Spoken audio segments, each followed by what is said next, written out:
가족 여러분, 안녕하십니까? 샘터지기 김덕기 목사입니다. 오늘은 에스라서 2장 1절부터 70절까지고요.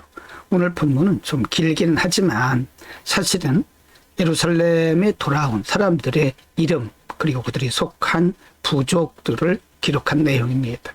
그래서 좀 길기 때문에 일부 중요한 부분만 두 파트로 나눠서 보도록 하겠습니다. 2장 1절 2절입니다. 1절 옛적에 바벨론 왕 느부갓네살에게 사로잡혀 바벨론으로 갔던 자의 자손 중에서 노임을 받고 예루살렘과 유다도로 돌아와 각기 본성에 이른 자 2절 곧 스룹바벨과 예수아와 느헤미야와 스라야와 르엘라야와 모르드게와 빌산과 미스발과 비그웨와 르흠과 바나 등과 함께 온 이스라엘 백성의 명수가 이러하다라고 밝힙니다. 우리가 역사적으로 보면 바벨론에 끌려갈 때도 1차, 2차, 3차에 거쳐서 끌려갔는데 다시 귀환할 때도 1차, 2차, 3차에 걸쳐서 귀환을 하게 됩니다. 본문에서 말씀하고 있는 것은 첫 번째로 돌아왔던 사람들의 이름과 그 부족의 이름을 말씀하고 있는데요. 근데 대표가 스룹바벨과 예수아죠. 2장 64절부터 70절입니다. 64절. 온 회중의 합계가 42,360명이요. 65. 그 외에 노비가 7,337명이요. 노래하는 남녀가 200명이요.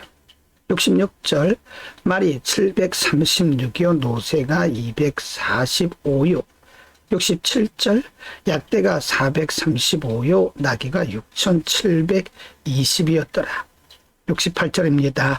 어떤 족장들이 예루살렘 여호와의 전터에 이르러 하나님의 전을 그곳에 다시 건축하려고 예물을 즐거이 드리되 69절 용량대로 욕사는 곳간에 드리니 금이 6만 1천 다리게요 은이 5천만에요 제사장의 옷이 100벌이었더라 70절 이에 제사장들과 레위 사람들과 백성 몇과 노래하는 자들과 문지기들과 느리님 사람들이 그 본성들에 거하고 이스라엘 무리도 그 본성들에 거하였느니라.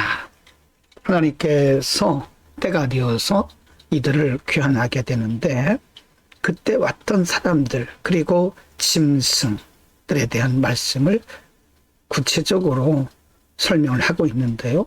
오늘 본문에 보면 이들이 와서 한 것이 뭐냐면 하나님의 성전을 다시 재건하려고 하는 그 마음을 가지고 예물을 드린 것을 볼 수 있죠.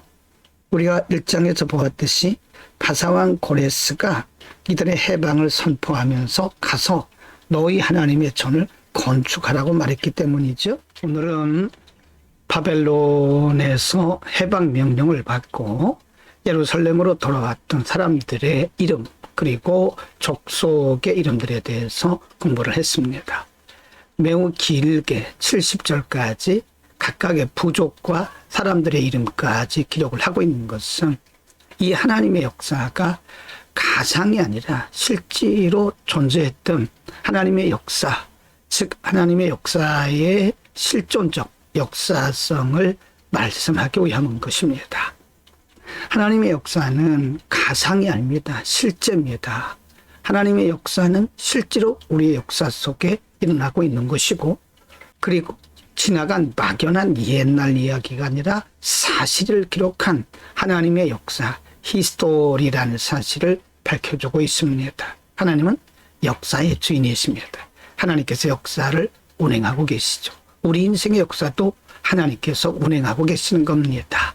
기도합니다. 걸어가신 아버지, 우리 인생의 주인이신 우리 하나님을 우리가 언제나 주인으로 모시고 그 하나님을 절대 신뢰할 수 있도록 믿음까지 통하여 주옵소서. 예수 그리스도의 이름으로 기도드립니다. 아멘.